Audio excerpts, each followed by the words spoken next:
बच्चे जब छोटे होते हैं तो उनके माँ बाप की उनसे बहुत सी उम्मीदें होती हैं कि हमारा बच्चा पढ़ लिख करके एक अच्छा डॉक्टर बनेगा, एक अच्छा इंजीनियर बनेगा, एक अच्छा वकील बनेगा। पर उन्हें क्या पता होता है कि वहां पर ऐसे बड़े बड़े दलाल बैठे होते हैं जो 40-40, 50-50 लाख रुपए में सीटों को बेच देते हैं।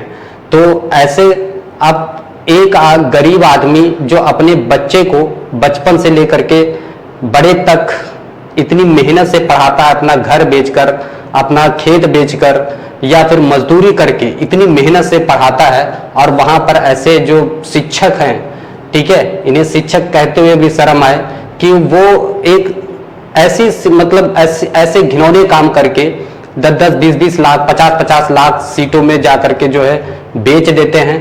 और इस तरह से बोली लगाने वाले, मतलब इसको जो है फिर एक एग्जाम बोला ही क्यों जाता है, मुझे ये समझ में नहीं आता है। इसको आप बोली लगाने वाला एक बाजार क्यों नहीं बना देते कि यहाँ पे जो बोली लगाए सबसे महंगी उसको वो सीट दी जाए, ठीक है। तो यहाँ पर गरीब आदमी फिर पेपर डाले ही ना, है ना, पेपर के लिए फिर वो अप्लाई ही क्यों करे, क्यों इतनी मेहनत करे, क्यों अपना घर खेत सब बेच करके जो है पढ़ाई में इतना पैसा लगाए। भाई उसे तो पता ही है गरीब आदमी की एक औकात है ही क्या, गरीब आदमी और किस काम आता है। गरीब आदमी तो सिर्फ इस तरह की भीड़ इकट्ठा करने के काम आता है, या फिर इस तरह से वोटिंग करने के काम आता है। और तो गरीब आदमी तो कीड़े मकोड़े, उसको तो कोई समझने वाला है भी नहीं। इतनी क्यों मेहनत करे वो, इतना कर्जा इतना सब कहां से लाए हैं। इसके लिए तो सिर्फ ना तो उनकी कोई सुरक्षा की व्यवस्था, इस तरह से ट्रेनों में भेड़ बकरी की तरह भरे जाते हैं, इनकी कोई सुरक्षा की कोई व्यवस्था नहीं है, कोई सुनने वाला नहीं है, इस तरह से भर दिए जाते हैं।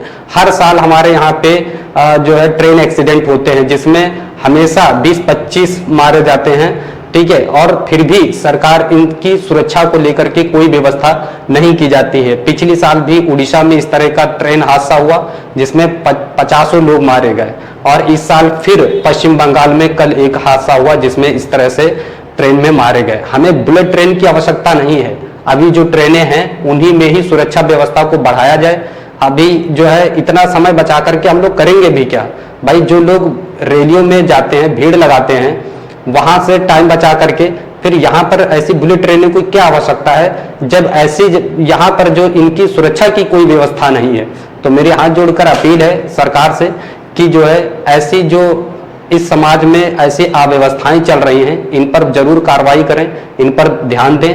और जो है जो पेपर लीक की समस्याएं आ रही हैं, जो गरीबों के साथ ऐसी अन्याय हो रहा है सभी के साथ, तो उस पर भी बहुत जो है ध्यान देने की आवश्यकता है। और जो ये हमारे समाज में जो इस टाइप की जो असुरक्षित ट्रेनें और ये सारी चीजें जो चलाई जा रही हैं इस पर भी ध्यान दें। धन्यवाद।